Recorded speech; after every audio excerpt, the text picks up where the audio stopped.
This is wrestling's greatest moments. Hey now, wrestling fans. It's time for another episode of Wrestling's Greatest Moments. Wrestling fans love tag team matches and have their particular favorite teams. Sadly, though, some teams ended long before they should have. Sit back as Wrestling's Greatest Moments looks at 10 tag teams that ended too soon. Before we get started, though, don't forget to subscribe to our channel and hit that notification bell so you don't miss a single video. The Blade Runners, the Ultimate Warrior and Sting, a wrestling dream team if ever one existed. When the two initially teamed in Memphis, it was painfully obvious that they weren't ready for matches. The two looked dynamite in terms of physiques, but they had trouble navigating the ring, let alone working matches. When the two left for Bill Watts' Universal Wrestling Federation, things improved somewhat. Unfortunately, the future Warrior left the UWF and headed to the World Class Wrestling Association, where he made a name for himself as the Dingo Warrior.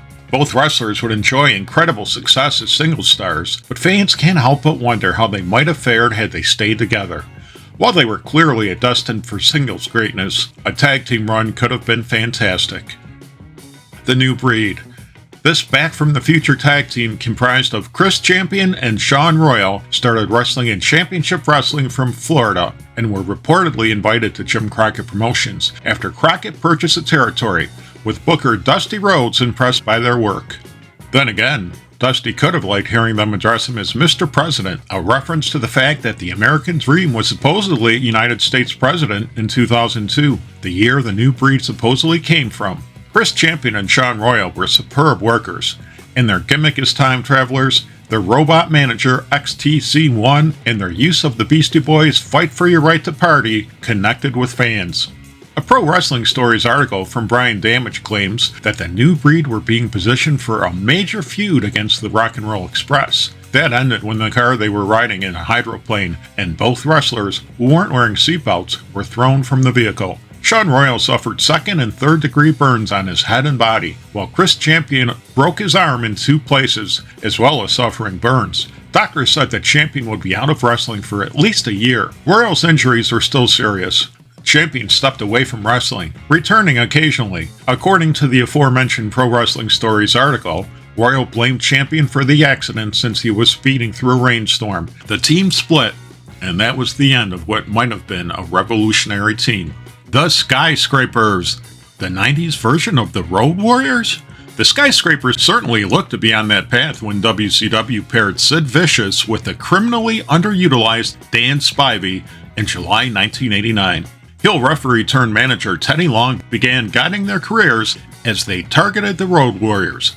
Unfortunately, Sid Vicious was injured during a match against the Steiner Brothers at Clash of Champions 9 New York Knockout. Consequently, WCW replaced Sid with Mark Callis, aka future WWE icon The Undertaker. The Spivey Callis team looked like they might be more dominant than the Road Warriors, especially when they laid out Hawk and Animal after their match at Clash of Champions 10 Texas Shootout.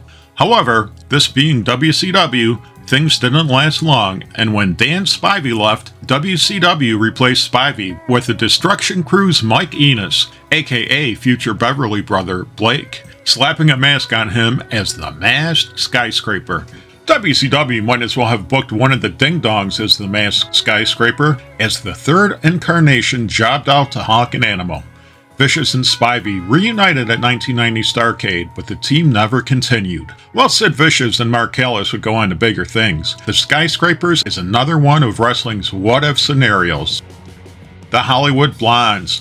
While the original Hollywood Blondes, Dale Roberts, aka future Fabulous Freebird Buddy Roberts, and Jerry Brown, were the first and arguably most successful incarnation, Stunning Steve Austin and Flying Brian Pillman did justice to the name, winning the WCW World Tag Team Championship once. According to Austin, the tag team was thrown together after Dusty Rhodes canceled plans for a singles push for Austin, with Harley Race planned to manage the rising star. While Austin wasn't thrilled about the team, he went along, and with some help from Scotty Flamingo, aka Raven, he and Pillman became the Hollywood Blondes. Austin credits Pillman's promos and suggestions for getting the team over with the fans and motivating him to improve his own promo skills. However, the team was doomed. In his memoir, The Stone Cold Truth, Austin writes, "They shut us down. They buried us. They didn't want us to become popular. That was bogus and not good business, because the fans wanted to see us, and there was an opportunity for the company to make money. Unfortunately, fans never got to see if they could surpass the original version. WCW broke the group up, with Stone Cold joining forces with Colonel Parker and Brian Pillman turning babyface. The CanAm Connection. The team of veteran wrestler Rick Martel and rising star Tom Zank was a can't-miss duo on the fast track to success in the WWF. Martel, who had already carved out a career as a two-time WWF Tag Team Champion and AWA World Heavyweight Champion, was still in his prime when the WWF paired him with Tom Zank. Dubbed the CanAm Connection to play off their respective Canadian and American heritage, the team combined mat wrestling with fast-paced maneuvers that entertained fans. The fact they were easy on the eyes helped bring in female fans, much like the Fabulous Ones and Rock and Roll Express. It didn't take long for the duo to jump towards the top, and according to Zank, it took just 6 months to get over in the WWF. We burned the Rougeaus. We burned Jannetty and Shawn Michaels. They got a tryout, but we got the gig. We had the look, everything. They would put us on after Hogan to pop the crowd. We were the main event, and they always had us go on last. They couldn't follow us, only with Orndorff and Hogan. As detailed in our video, teams that almost won the WWF Tag Team Championship, the CanAm Connection seemed to be on their way to Tag Team Gold. However, Zank walked out on the WWF and Martel in the summer of 1987. Zank would claim that Martel was making much more money than he was, while Martel would claim that Zank couldn't handle the WWF's grueling schedule and the discipline required to handle it. Like some of the teams on our list, this team's finish had a happy ending as Martel teamed with Tito Santana, forming the WWF Tag Team Championship combo, Strike Force. Power and Glory. The team of Hercules and Roma was an instance where the WWF left money on the table. Hercules' pushes as a singles wrestler seemed to be over, while Roma was treading water as enhancement talent following his split from his Young Stallions team with Jim Powers. However, Hercules and Roma showed that they could accomplish a lot as a team, and WWF fans got behind the team. Regrettably, the WWF didn't, and the team went from a promising start to that of a Jobbers to the Stars team. During a 2010 podcast interview with World Wrestling Insanity, Roma recalled the chemistry he shared with Hercules. "We just got along so well. The left hand always knew what the right hand was doing. This is going to sound crazy, communicated without speaking. We are on the same wavelength. He'd walk over blurting something to me, I'd blurt something back, and it would be the same thing. You know, what were we going to do? Whether it's shoot the guy in and double clothesline, double slam, whatever the case may be. Tremendous." Fire and Ice. The pairing of Scott Norton and Ice Train was another instance where promoters took two single stars and threw them together. Granted, WCW booked an angle where the two initially fought each other, only to realize they had something going on. The team had potential, but never went anywhere, with Ice Train admitting during a 2021 appearance on the Shining Wizards podcast that his attitude sabotaged the team. I was a little different back then.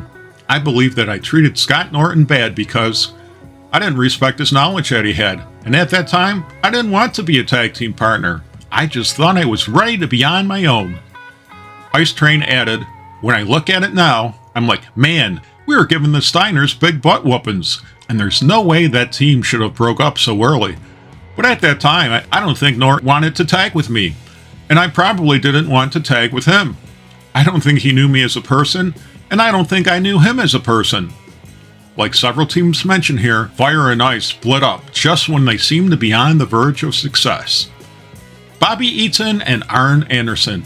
While beautiful Bobby Eaton is forever associated with his role in the Midnight Express, he also had a standout team with Arn Anderson during their time together in Paul E. Dangerous Lee's WCW version of the Dangerous Alliance. Eaton and Anderson proved a formidable team and captured the NWA World Tag Team Championship, defeating Ricky Steambow and Dustin Rhodes in 1992. The Dangerous Alliance eventually split up, and the Eaton-Anderson combination did as well. WCW released several talents, including Eaton. In the meantime, Arn joined a new incarnation of the Horsemen, Ironically, wrestling legend has it that Bobby Eaton and Stan Lane were considered as replacements for Arn Anderson and Tully Blanchard when the two left the Four Horsemen to jump to the WWF. Ricky Steambow and Jimmy Snuka. One of wrestling's shortest-lived tag teams, Ricky Steambow and Jimmy Snuka made a strong showing when the WWF put them together in March 1985. Snuka was in the tail end of his feud against Roddy Piper, while Steambow had just entered the promotion after many years in Jim Crockett Promotions. Both were extremely athletic, fast, and possessed jaw-dropping aerial moves. The team largely battled jobbers initially, but did fight established teams such as the Iron Sheik and Nikolai Volkov, along with Roddy Piper and Cowboy Bob Orton Jr., as well as winning a $50,000 Tag Team Battle Royal. Snuka left the WWF in the summer of 1985, and Steambow went on to a high-profile singles career, leading to his epic WrestleMania 3 match against Randy Macho Man Savage. The two-man power trip of wrestling. Stone Cold Steve Austin's heel turn was shocking enough, but fans were speechless when the Texas Rattlesnake teamed up with longtime foe Triple H. This dream team quickly captured championship gold and seemed to be headed for a dominant run in the WWF. Austin held the WWF Championship, with Triple H holding the Intercontinental Championship. Their dominance continued as they won the WWF Tag Team Championship. In 2021, Stone Cold told Drew McIntyre that he suggested the idea to Triple H, and the two went all in on their run as heels. We were really trying to get some heat, laying some heavy steel chairs down on The Undertaker, Kane, Hardys, Lita. We were doing everything we could in my alliance with him, which kind of ensured that I was headed in a heat direction. Then fate hit one night in a tag match on Monday Night Raw. He blew out that quad, and that was the end of that. One can only wonder how Austin and Hunter would have been booked during the Invasion angle, and whether Triple H would have joined the alliance alongside Austin or headed into a different direction. Do you agree with our list? What tag teams do you think ended too early? Share your thoughts in the comment section, and let us know if there's any videos you'd like wrestling's greatest moments to cover. In the meantime, subscribe to our channel, follow us on X and Instagram, and spread the good news about wrestling's greatest moments, the channel that celebrates the squared circle.